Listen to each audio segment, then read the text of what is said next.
2024 के general election Lok Sabha के चुनाव जो है वो समाप्त हो गए और सत्तारूढ़ जो पार्टी थी बीजेपी वो गठबंधन के साथ सरकार बनाने भी जा रही है।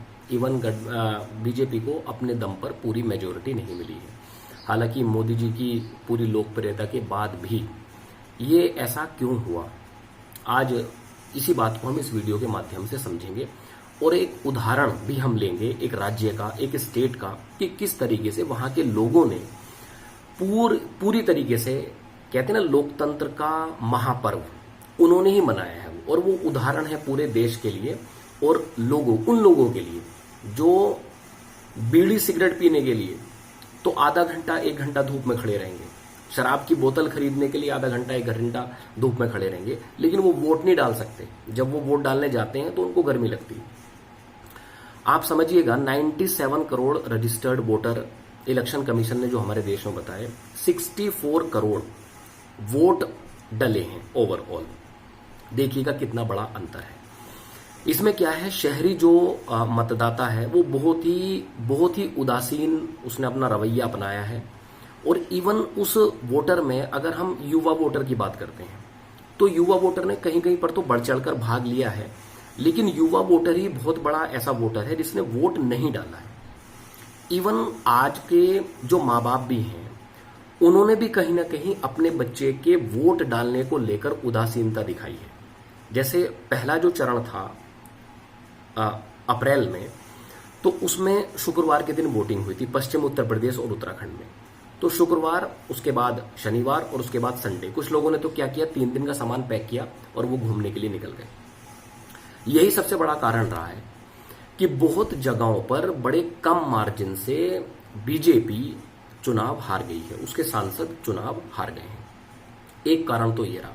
देखो, दूसरे और भी कारण हैं कि कुछ ऐसे लोकल मुद्दे थे जिनको भाजपा के सांसद भुना नहीं पाए या उन्होंने लोगों की समस्याएं दूर नहीं की, वो एक अलग चीज है। आज का विषय वो नहीं है। आज का विषय सिर्फ ये है कि वोटिंग, किन लोगों ने लोकतंत्र का महापर्व मनाया। हम केरल का उदाहरण लेते हैं। केरल में 2011 की जनगणना के अनुसार लगभग 27% मुस्लिम आबादी है। यूडीएफ जो कांग्रेस का सपोर्टिव संगठन है, वहां वो अब लोकसभा में मेजोरिटी में आ गया है। 18 सीट उन्होंने वहां जीती है। आप ये देखिएगा कि यूडीएफ को सपोर्ट कर रही है केरल की मुस्लिम कल्चरल यूनियन, जो कि इंडियन जो मुस्लिम यूनियन है उसका एक संगठन है, सांस्कृतिक संगठन है। अब ये जो लोग हैं केरल के, मैक्सिमम लोग खाड़ी देशों में रहते हैं। लगभग एक आंकड़ा कहता है 2 मिलियन से ज्यादा लोग खाड़ी देशों में रहते हैं, जैसे कि ओमान, सऊदी अरेबिया, कुवैत, इन सब में। लेकिन आप ये देखिएगा कि वो प्लेन से भर भर कर वोट डालने के लिए अप्रैल महीने में वो केरल वापस आए हैं। और ये जो केरल की मुस्लिम लीग है और उसकी जो कल्चरल ऑर्गेनाइजेशन है, उसकी जो स्टूडेंट फेडरेशन है, इन लोगों ने वहां से अपने लोगों को बुलाने के लिए उनके टिकट तक करवाए हैं।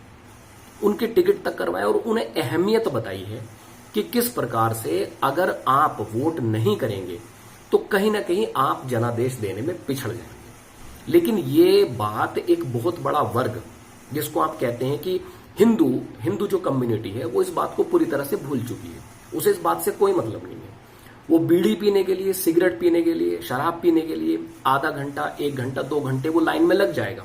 हमने कोविड में लाइन देखी है, जैसी कोविड का लॉकडाउन खुला था, हमने देखी है वो लाइन। लेकिन वोट डालने की जब बात आती है, वो पिकनिक मनाने चला जाता है। वोट डालने की जब बात आती है, उसे गर्मी लगने लगती है। दूसरी बात यह कि कई बार जो अभिभावक है, पेरेंट्स, उनका भी बड़ा उदासीन रवैया रहा है, खासकर शहरी क्षेत्रों में। अगर उनका बच्चा कहीं बाहर पढ़ने के लिए गया है और उनके बच्चे ने कहा भी है कि वोट है, क्या मैं वोट डालने आ जाऊं, तो माँ बाप ने कहा नहीं, कोई जरूरत नहीं है, क्यों समय खराब करना, क्यों पैसे खराब करने, वहीं रहो। ये जो रवैया है ये लोकतंत्र के लिए सही नहीं है। हम वोट जो डालते हैं वो नेता चुनते हैं, नेता बहुत सारे चुनकर सरकार बनाते हैं और सरकार आपके मुद्दों पर ही काम करती है। इसी उदासीन रवैये का बहुत बड़ा कारण रहा है सत्तारूढ़ पार्टी को पूर्ण बहुमत से अलग कर देना। तो हमें कहीं ना कहीं अपनी दैनिक दिनचर्या, से बाहर निकलकर भी कुछ सोचना चाहिए। समाज के प्रति, देश के प्रति भी हमें कुछ सोचना चाहिए। आज की वीडियो में बस इतना ही। अगर आपकी वीडियो अच्छी लगी हो तो आप इसको लाइक करिएगा, शेयर करिएगा और हमारे चैनल को सब्सक्राइब करिएगा। धन्यवाद।